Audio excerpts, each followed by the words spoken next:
There are a few problems that can go wrong with a hi-hat stand, and I'm going to show you how to fix them. The first problem is that the wing screw on the clutch can come loose, and when you press down on the pedal, the pull rod moves up and down, but the hi-hat doesn't go with it. Very simple fix: tighten this wing screw here. Before you tighten that wing screw on the top, push down on your pedal board. This will set the gap between the two cymbals. If you push down too far, you'll have a massive gap. If you don't push down very much, you'll have a tiny gap, and it won't work properly. So push down somewhere around about an inch. You can't go far wrong with that. And whilst you're holding your foot there, tighten the wing screw on the top. The gap that you want between your hi-hats is obviously a personal preference, but you can't go far wrong with a gap like this. The next most common issue is that the nut under the clutch comes loose, and you end up with this. The clutch moves around, the cymbal lifts, but you don't have much control. Or it becomes completely undone, and the clutch moves on the pull rod, but the cymbal doesn't lift at all. To sort it out, take the clutch off, take the top cymbal off, and turn it upside down. Take the felt and the nut that have been left behind and screw them back onto the upturned cymbal. The felt must go first, and then the nut. Turn it to your right to tighten it. Don't over tighten it, but make sure it's fairly firm. When you turn your cymbal back over, the clutch should be ready to go. Put the top cymbal back onto the stand again, and then repeat the process to set the height and the gap.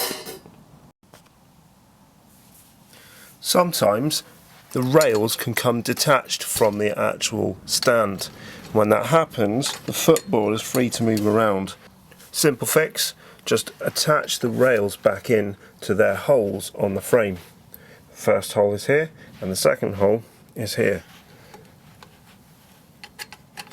The last problem you can encounter is that when you push the footboard down, the pull rod stays still because it's not connected. That's because this pull rod needs screwing back in again. You may be able to just screw it straight back down like this until it stops turning, but quite often it can be quite hard to locate it and it's left just moving about. If that happens, take the top cymbal off again and the bottom cymbal and remove the top tube by undoing this wing screw here. Take the top tube off, and that happens, so you need to screw it back in. This is where the pull rod needs to locate. Tighten it back in until it stops. Pop the top tube back in, tighten the wing screw, put your cymbals back on, and then repeat the process to set the height and the gap again.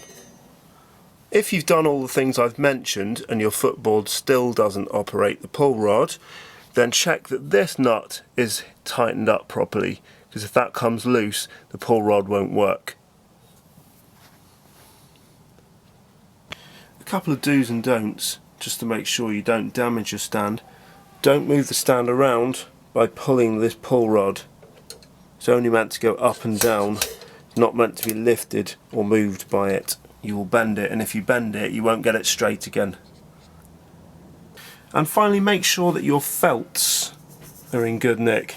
You don't want old tatty ones because they won't protect your cymbal properly. Same goes for the felt on your hi-hat rest, which is underneath the bottom cymbal. Make sure that there's a felt there to protect the cymbal sitting on the stand. And did you know that you can adjust the angle of the bottom cymbal by tightening this little screw here? As you tighten it up into the cymbal, it pushes the cymbal onto an angle. As you loosen it back, it pulls it back flat. This can adjust the amount of sizzle that you get when the cymbals are open. I hope you found this video helpful. If you have, please like and subscribe, and if you've got any questions, pop them in the comments below and I'll do my best to get back to you. Thanks for watching.